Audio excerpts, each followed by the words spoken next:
제가 갑작스럽게 당뇨가 와서 약을 먹고 조절하고 있다라고 여러분에게 말씀드린 기억이 있습니다. 그래서인지 최근에 성도님들과 또 가까운 지인들로부터 가장 많이 듣는 이야기가 몸은 좀 어떠신가요? 건강은 괜찮으신가요? 이런 소리입니다. 또 제가 건강 관리를 위해 약 10kg 정도를 감량했더니 보는 분마다 괜찮으세요? 어디 아프신 거 아니세요? 너무 기운이 없어 보여요. 그만 살 빼세요. 이런 말씀들을 많이 하십니다. 다 저를 걱정하셔서 해주는 말씀이기 때문에 감사하게 생각하며 항상 듣습니다. 그런데 어느 순간에 제가 그런 이야기를 많이 듣다 보니까 갑자기 드는 생각이, 지금 나의 영은 어떠한가? 나의 영은 안녕한가? 건강한가? 이런 생각이 들었습니다. 제가 자신 스스로 생각해 보아도 요즘처럼 육신의 건강 관리를 위해 애쓴 적이 없었던 것 같습니다. 체중 관리를 위해서, 또 당뇨 관리를 위해서 전에는 좋아하던 과자, 음료수, 초콜릿, 또 꿀, 피자 이런 것은 많이 줄여서 거의 안 먹고, 오늘 아침도 오이, 토마토, 파프리카, 처음에는 왜 이렇게 맛이 없어요? 먹다 보니까 그래도 맛이 좀 느껴지더라고요. 그런 거 먹고 살고, 또 밥, 탄수화물 양을 극도로 줄이고, 어느 TV 프로그램 의사 선생님의 말씀을 들어보니까 이 밥을 먹고 가만히 앉아 있으면 혈당 스파이크가 올라온다고 그러잖아요. 그래서 당뇨 건강, 다른 건강 관리에도 아주 좋은 게, 식사하신 후에 15분 전후 움직이는 게 좋다고 합니다. 그래서 요즘 제가 식사하고 나면 거의 한 번도 빼놓지 않고 제자리에서 누가 슬로우 조깅이 좋다고 그래서 슬로우 조깅을 15분, 20분 합니다. 제 자신을 돌아보아도 이렇게 제 인생에서 육의 건강을 관리하기 위해서 이토록 애쓴 적이 없습니다.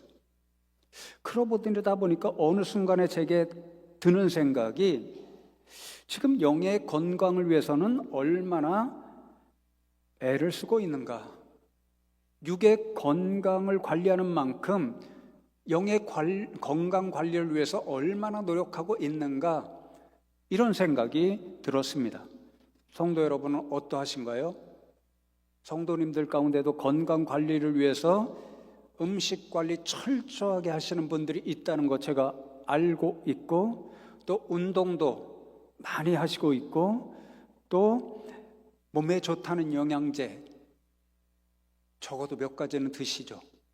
TV에 보면 연예인들도 그 가까운데 10개, 20개 일어나자마자 그 영양제부터 먹고 시작하더라고요, 하루를. 우리 성도님들도 아마 영양제 많이 잡수실 것이라는 것 알고 있습니다. 또 스트레스 관리를 위해서 여행도 가고 캠핑도 가고 그러시잖아요. 그토록 육의 건강을 위해서 애쓰고 신경 쓰시는데, 지금 여러분은 영의 건강을 위해서 얼마나 애쓰고 계신가요? 여러분의 영은 안녕하신가요? 건강하신가요? 제가 여러분에게 여러 차례 말씀드렸던 것처럼 이제 7월부터 큐티하는 교회, 큐티하는 성도, 그 사역으로의 전화를 하려고 합니다. 우리 교회 유치부 아이들로부터 이 자리에 앉아 계신 장년부, 시니어 어르신 모두 하루에 같은 성경 말씀을 영의 양식으로 먹고 묵상하고 깨달은 말씀대로 순종하자는 그러한 영적인 캠페인 운동입니다. 이런 큐티 운동, 이 캠페인은 결단코 제가 목회자로서 우리 교회의 무슨 물리적 부흥 성장 이런 것을 꿈꾸며 하는 그런 일이 아닙니다. 전적으로 성도님들 한 분 한 분에게 목회자로서 판단했을 때에 가장 큰 유익을 주기 위한 그러한 훈련이요 캠페인입니다. 여러분, 큐티를 통해 여러분이 얻을 수 있는 가장 큰 유익이 무엇일까요? 우리가 흔히 말하죠, 육신의 건강을 위해서 요즘 보니까요, 운동 거의 10%밖에 안 됩니다. 가장 중요한 핵심이 90%가 먹는 것입니다. 그래서 육의 건강을 위해서 좋은 음식을 많이 먹으려고 애쓰지요. 마찬가지로 우리가 영의 양식이 무엇이라고 이야기하죠? 말씀입니다. 하나님의 말씀입니다. 생명의 말씀입니다.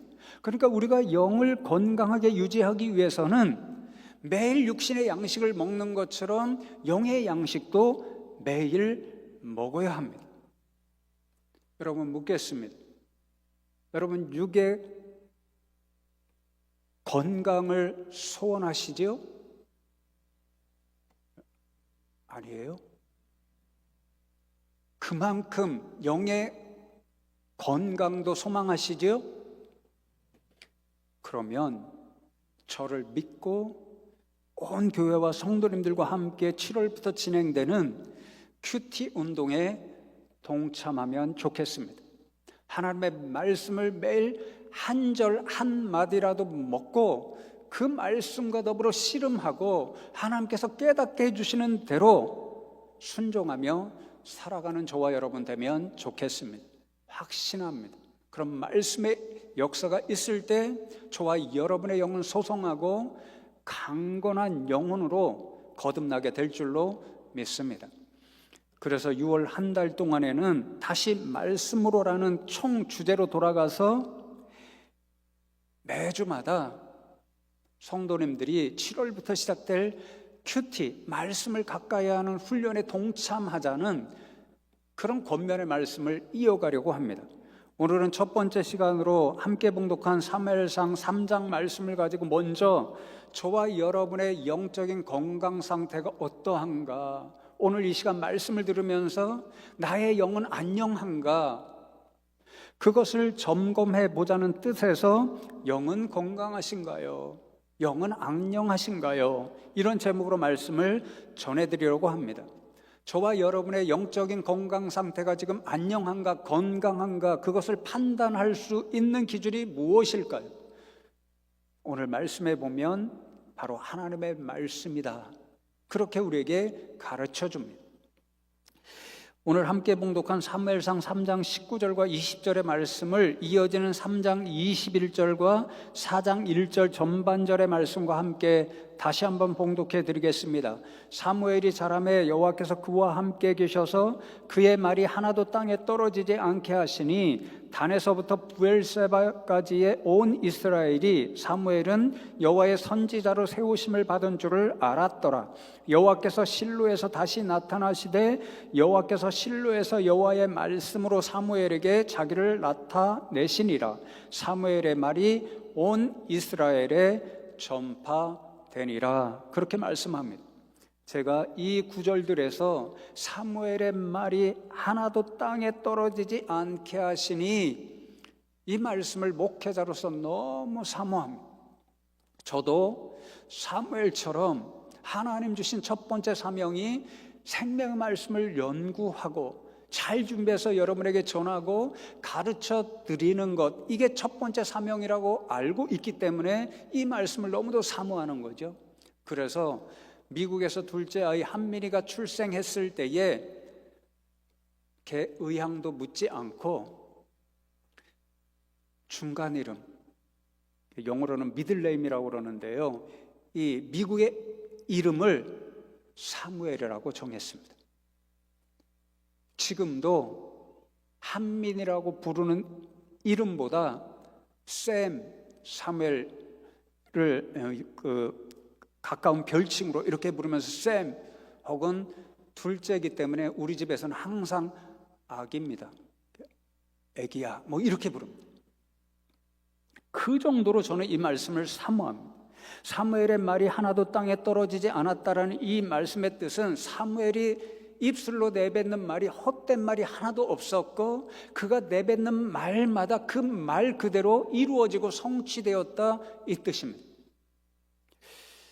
그래서 모든 이스라엘 백성이 사무엘이 하나님께서 택하신 선지자, 하나님의 말씀을 전하는 자로 알고 인정하게 되었고, 그러니까 사무엘이 전하는 말씀마다 이스라엘 백성들이 받아서 그 가운데 말씀의 역사가 끊임없이 나타났습니다. 여러분, 이 말씀의 역사가 어떻게 가능할 수 있었을까요? 19절에 보면 여호와께서 그와 함께 하셔서, 하나님이 사무엘과 함께 하셨기 때문에 가능할 수 있었는데, 하나님께서 어떠한 모양으로 사무엘과 함께 하셨다라고 말씀하나요? 21절에 여호와께서 실로에서, 실로는 이 당시의 영적인 중심지입니다. 실로에 하나님의 해막, 성막, 이동식 교회가 있었고 그 이동식 교회 안에 하나님의 말씀의 중심, 십계명 언약의 두 돌판이 있었기 때문에 영적인 중심지였습니다. 그 영적인 중심지에서 사무엘에게 자기의 모습을 나타나셨는데 말씀으로 나타나셨다, 그렇게 말씀합니다.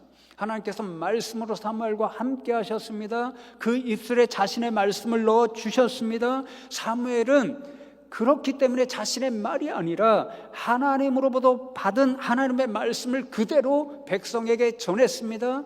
하나님은 진리의 하나님이시니까 그 말씀은 거짓된 말, 헛된 말이 하나도 없었고 사무엘을 통해서 전해지는 하나님의 말씀이 그대로 이루어지고 성취되었습니다.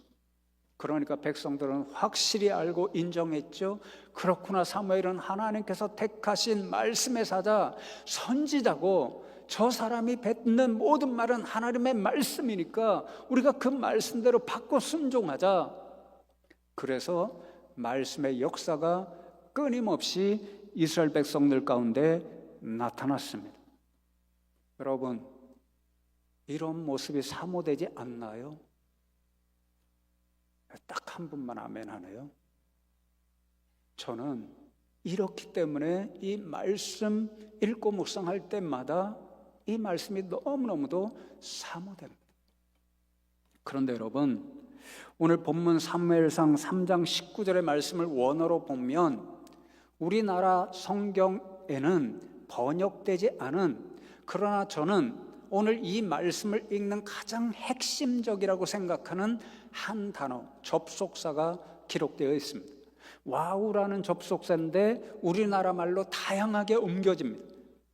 영어로 and, 그리고, 그러나, 그리고 나서, 그런데, 이런 다양한 말로 옮겨질 수 있는데 앞뒤의 문맥을 살펴서 어떤 경우에는 그리고, 어떤 경우에는 그러나, 그런데 이렇게 옮길 수 있습니다. 오늘 앞뒤 문맥을 보면 이 와우 접속사는 그러나 이렇게 옮기는 게 제일 정확합니다. 무슨 뜻입니까? 앞에 있는 모든 내용과 이 19절 이하의 내용이 정반대의 역사로 나타나고 있다는 거죠. 사무엘 이전의 시대와 사무엘 이후의 시대가 완전히 다르다는 것입니다. 어떻게 달랐을까요? 3장 시작되는 1절 말씀을 보십시오. 아이 사무엘이 엘리 앞에서 여호와를 섬길 때에는 여호와의 말씀이 희귀하여 이상이 흔히 보이지 않았더라, 그렇게 말씀합니다. 지금 어린 사무엘이 실로 하나님의 성막에서 봉사하고 있습니다. 근데 그때 당시에 제사장이, 대제사장이 엘리라는 사람이었습니다. 그러니까 엘리가 영적인 지도자로서 이 당시에는 선지자의 역할을 했으니까 하나님의 말씀을 받아서 백성들에게 전해 주어야 할 사명을 가진 사람이었습니다. 그런데 불행하게도 엘리 대제사장 시대에는 여호와의 말씀이 희귀했습니다. 이 희귀하다는 말을 찾아보니까 1차적으로는 아주 보배롭다. 여러분, 다이아몬드 좋아하시죠? 요즘은 금값이 너무 올랐으니까 금 좋아하시죠?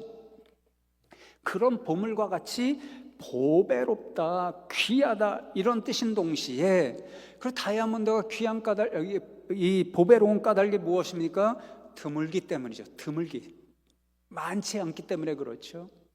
이 말씀이 그런 뜻입니다. 하나님의 말씀이 정말 보배로워서 백성들이 사모해서 그 귀한 말씀이 드물지만 전해지고 백성들 가운데 말씀의 역사가 나타나야 되는데 지금은 말 그대로 너무 드물다는 것입니다. 희귀하다는 것은 거의 없다라는 것입니다.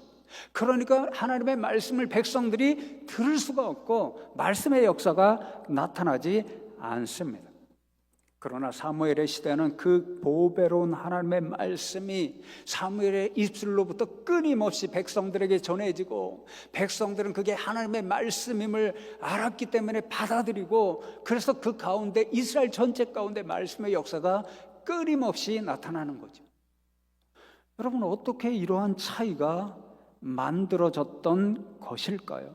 왜 엘리 대제사장 시절에는 말씀의 역사가 너무도 희귀해서 백성들이 들을 수가 없고 사무엘 시대에는 말씀의 역사가 이렇게 계속해서 나타났던 것일까요? 그 결정적인 이유를 우리는 2장 전체에서 발견할 수 있는데 핵심 말씀 그 이유가 29절입니다. 29절 말씀을 보시면 너희는 어찌하여 내가 내 처소에서 명령한 내 제물과 예물을 밟으며 내 아들들을 나보다 더 중히 여겨 내 백성 이스라엘이 드리는 가장 좋은 것으로 너희들을 살찌게 하느냐? 하나님이 질문하시는 것입니다. 너희라고 이야기하지만 사실은 2장 27절에 보면 하나님의 사람이 엘리에게 와서 그렇게 말씀하죠. 엘리입니다. 더 확장하면 엘리로 대표되는 제사장입니다. 하나님을 섬기고 하나님의 말씀을 백성에게 전할 사명을 가진 사람들입니다.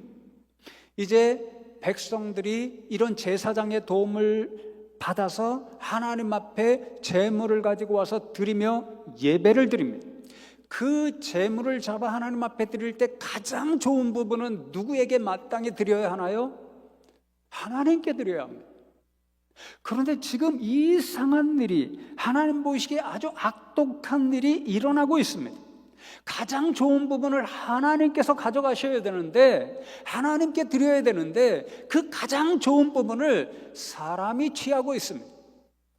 엘리의 두 아들 홈리와 비느하스가 하나님께 드려야 할 가장 좋은 부분을 가져가고 있습니다. 레위기의 말씀에 보면 백성들이 제물을 드려 하나님 앞에 제사 드리고 예배 드릴 때에 그 일부를 레위인들, 하나님 앞에서 예배를 듣고 말씀을 전하는 그들이 먹을 수 있도록 그들의 몫을 정해 주셨습니다. 그럴지라도 그들은 하나님 앞에 제사 드리기 전에, 예배 드리기 전에 그 제물을 취할 수가 없었습니다. 그런데 엘리의 두 아들이 하나님 앞에 제사 드리기 전에 그 제물의 좋은 부분을 지금 취하고 있습니다. 더욱이 하나님께서 나의 것이라 하나님 앞에 대부분 불을 태워서 화제로 예배를 드렸잖아요. 향기로운 냄새를 하나님이 맡도록 예배, 제물을 드렸잖아요. 그래서 가장 좋은 부분이 어디냐면요, 기름입니다. 기름, 짐승이. 여러분도 고기 먹을 줄 아시는 분들은 기름과 살덩이가 같이 붙은 부분을 먹잖아요. 저희 집안 사람들은 대부분 이 살고기만 먹는데 저희 둘째 아들이요, 기름이 그토록 달콤하다고 기름 붙은 부분을 좋아합니다.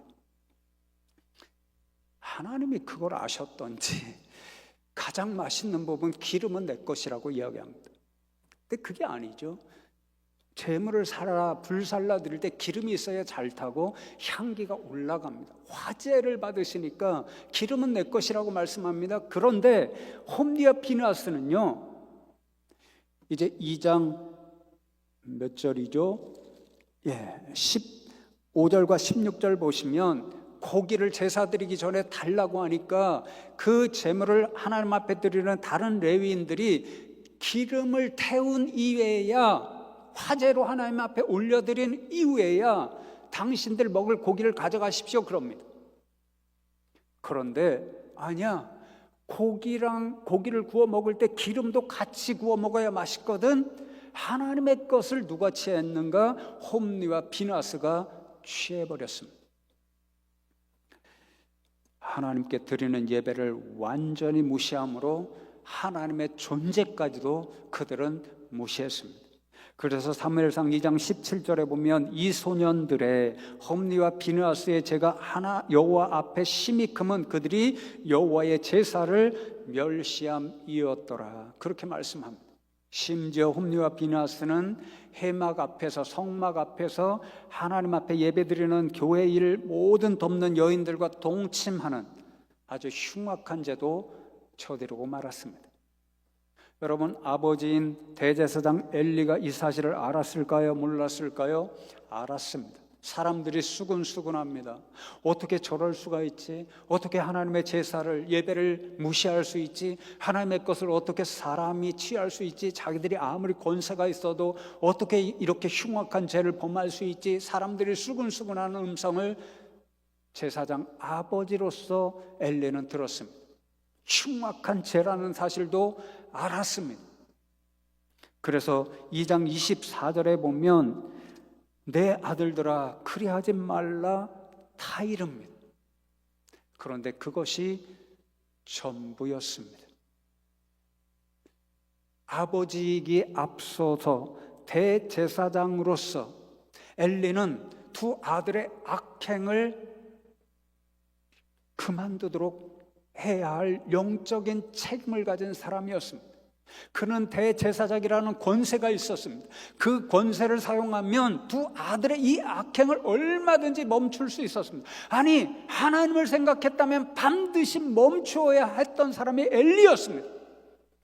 그러나 그는 멈추기 이한 어떤 조치도 취하지 않았습니다. 그래서 홈리와 비느하스는 더 당당하게 악행을 계속 이어가고 말았습니다. 그래서 하나님은 그들을 죽이기로 작정하셨다라고 말씀하십니다. 여러분, 왜 엘리 제사장은 자신의 두 아들 홈리와 비느하스의 이 악행을 알고도 멈추지 않았던 것일까요? 하나님께서 말씀하시죠. 2장 29절에 네 아들들을 나보다 더 중히 여겼기 때문이다, 그렇게 말씀합니다. 중히 여긴다는 말씀은 우리가 너무도 잘 아는 말씀입니다. 성경에 수없이 기록되고 여러분이 수없이 말씀으로 또 고백하고 기도할 때마다 거의 사용하죠. 영광이라는 말과 똑같습니다. 그 어원을 찾아보면 카바드인데 본래 무겁다는 것입니다. 이 무게가 있다는 것입니다. 육신으로 무게가 있다는 뜻도 있지만 어떤 권세, 이런 게 무거운 사람, 더 높은 사람, 그래서 상석에 앉을 사람, 이런 뜻을 가지고 있습니다. 그런 사람을 존중히 여기고 귀하게 여기고 더 사랑해야 한다는 뜻을 가지고 있습니다. 이러한 영광, 이러한 존귀함, 이러한 사랑 누가 받으셔야 되나요? 하나님이 받으셔야 합니다. 그런데 엘리는 마땅히 대제사장으로서 그래야 했던 사람이 하나님이 아니라 두 아들 홈리와 비느하스를 더 귀하게 여겼고 더 존중했고 더 사랑했고, 그래서 하나님이 가지셔야 마땅할 더 좋은 것을 그들이 취하도록 내버려 두었고, 그래서 하나님 받으셔야 할 영광을 두 아들에게 돌려주고 말았습니다. 엘리 대제사장, 하나님을 예배하도록 백성들을 이끌어야 했던 그가 하나님이 받으셔야 할 영광을 오히려 두 아들에게 돌려주니 자신도 모르게 어떤 일이 나타났나요? 우상 숭배의 일이 나타나고 말았습니다. 두 아들을 하나님 대신에 섬기는 우상 숭배자가 되고 말았습니다. 우상 숭배자가 되었으니 그에게 하나님의 말씀이 임할 리가 없습니다. 아니요, 사실은 하나님의 말씀이 계속 울리고 있었음에도 불구하고 자신의 두 아들을 더 중히 여겼기 때문에 하나님의 말씀이 그의 귀에 들려오지를 않았습니다. 말씀이 희귀한 시대가 되고 말았습니다. 어떤 역사가 나타날까요? 4장부터 6장에 보면 이스라엘 백성이 블레셋 백성과 전쟁에서 완전히 패합니다. 하나님의 임재, 말씀의 역사가 나타나는, 자신들과 함께하는 언약궤를 맨 앞에 두고 블레셋 백성과 싸우러 갑니다.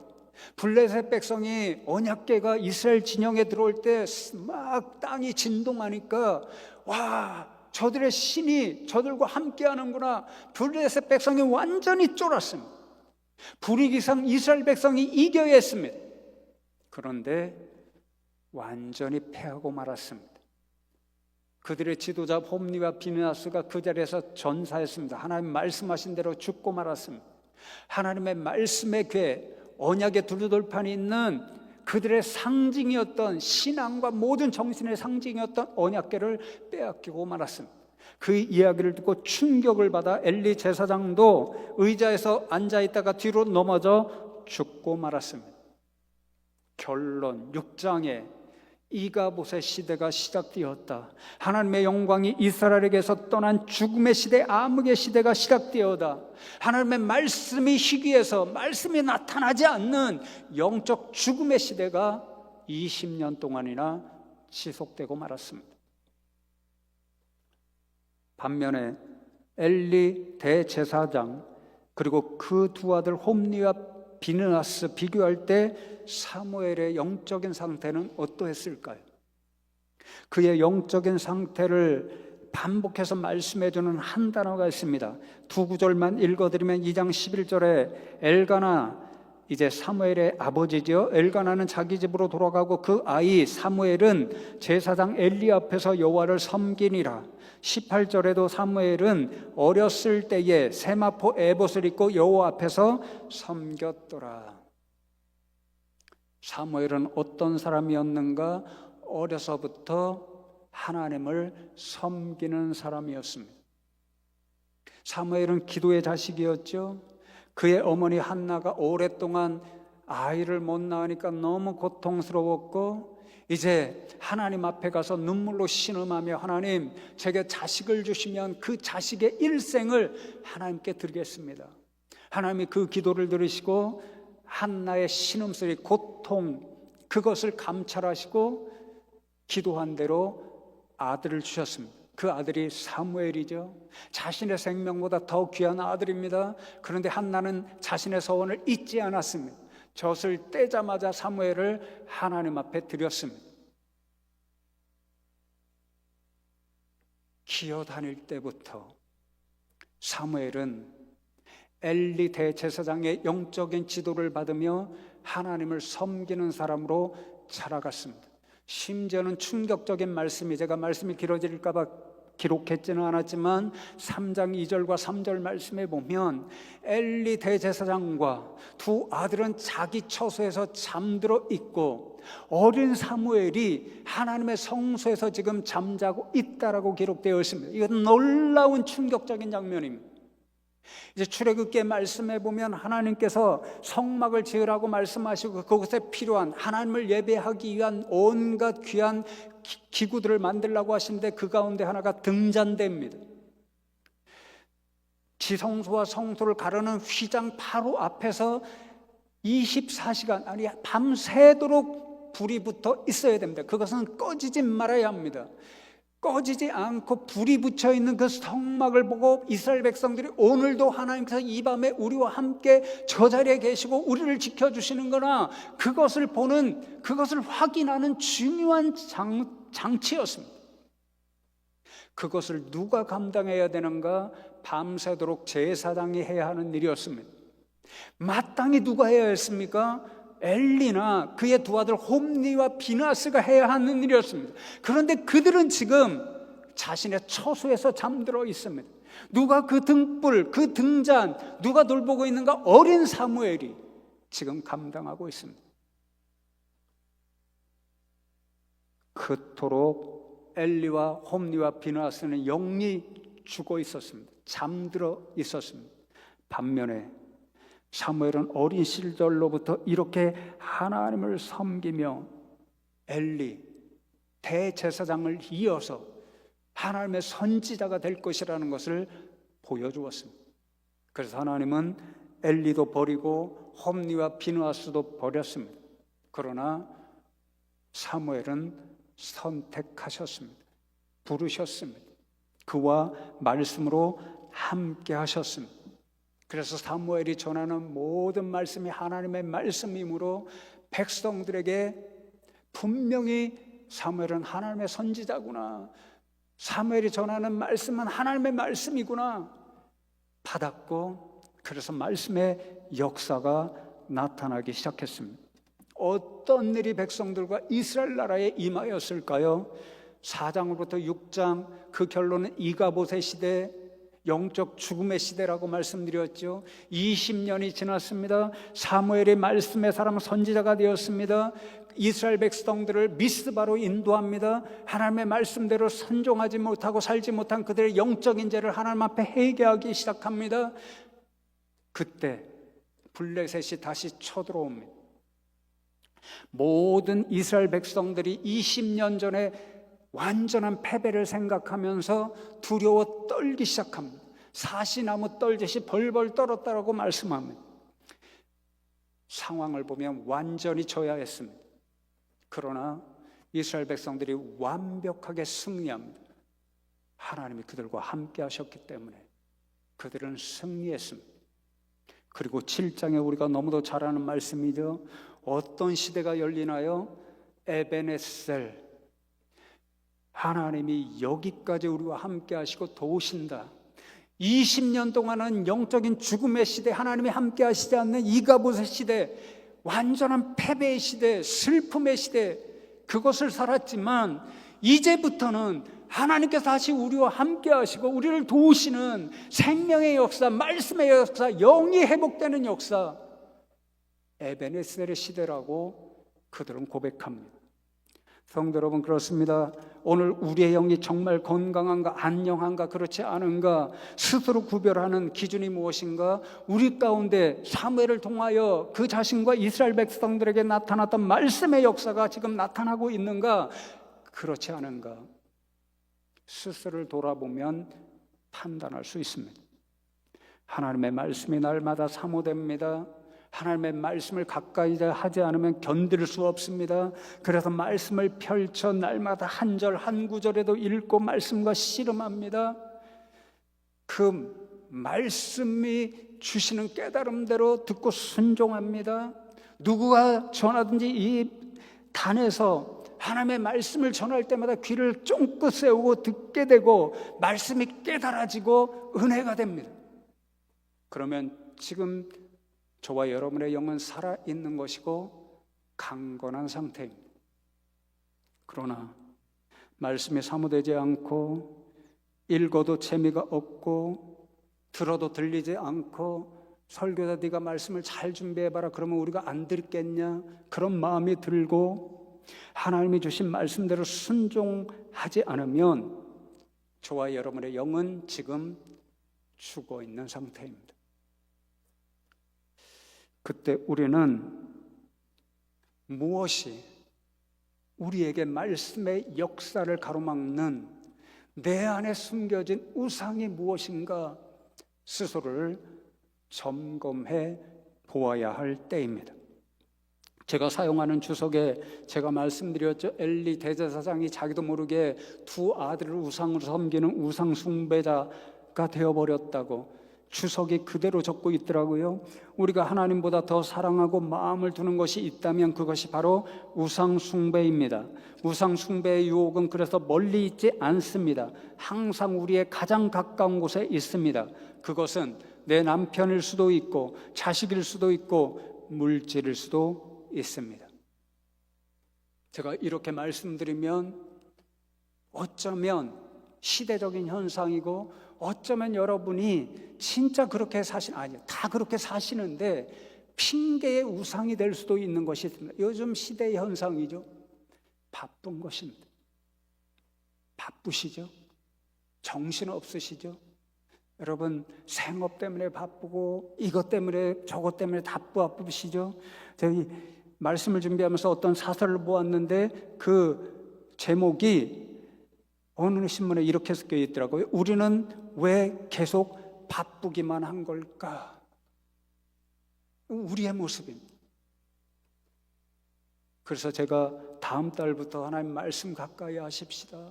하루에 일정한 시간 조금이라도 내서 1분이라도 내서 하나님 말씀 읽고 묵상하십시다. 그러면 목사님 너무 바빠요. 얼마든지 이해갑니다. 그러나 제가 어느 때 한 책 소개해드렸죠. 바쁘니까 기도합니다. 똑같은 말 드릴 수 있습니다. 바쁘니까 말씀 가까이 합니다. 왜요? 영의 양식을 먹어야 우리의 영이 건강해질 수 있으니까요. 사랑하는 성도 여러분, 이 말씀 기억해서 정말 말씀을 가까이 하고 말씀대로 살아내서 여러분의 영이 건강하고, 그래서 오늘 사무엘처럼 이스라엘 백성들처럼 여러분의 영만 살아나는 것이 아니라 가족이 살고 교회가 살고 나라와 민족이 사는 말씀의 역사 경험하시는 분들 다 되시기를 주님의 이름으로 축복합니다. 오늘 말씀 기억하면서 사모하면서 잠시 함께 기도하기를 원합니다. 하나님, 오늘 말씀을 통해서 하나님의 말씀의 역사가 우리 가운데 임할 때에 우리의 영이 살아나고 건강해지고, 그리함으로 말미암아서 우리 주변에 함께 살아가는 가족이 살고 교회가 살고 이웃이 살고 나라와 민족과 열방이 산다는 이 은혜의 말씀 사모하오니 하나님, 우리 심령 가운데 이 말씀의 역사를 허락하여 주시옵소서. 사무엘처럼 하나님을 지극히 섬기는 사람들이 되어서 우리의 영이 깨어나고 말씀을 사모하고 말씀대로 살아가는 그런 역사가 일어나게 하여 주시옵소서. 이 말씀의 역사 사모하면서 하나님 앞에 잠시 함께 기도하겠습니다. 하나님 감사합니다. 오늘도 저희들을 불러주시고 이 호국 보훈의 달 6월 첫째 주일에 하나님 전에 나와서 예배하며 하나님의 말씀의 교훈을 깨닫게 하신 것 감사함을 드립니다. 하나님, 그렇습니다.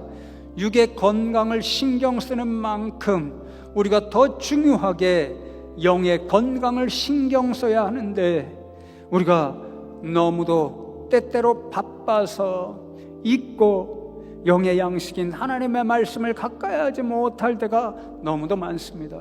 하나님, 오늘 말씀을 우리가 깨어 있음으로 깨달아서 정말 날마다 단 5분이라도 일정한 시간을 내서 하나님 말씀 단 한 절 한마디라도 묵상하고 영적으로 그 말씀과 씨름하고 깨달아진 말씀대로 양심을 가지고 순종하여 삶으로 정말 영이 소성하고 강건한 복, 우리로 말미암아 주변의 인생들이 함께 살아나고 가정이 살고 이웃이 살고 교회와 나라와 민족과 열방이 살아나는 그런 은혜의 역사를 볼 수 있게 하여 주시옵소서. 사무엘과 이스라엘 가운데 그런 역사를 주셨던 하나님께서 우리 성도님들 한 분 한 분 그 가정과 우리 교회와 이 나라 이 민족 가운데도 동일한 은혜의 역사로 함께하여 주시옵소서.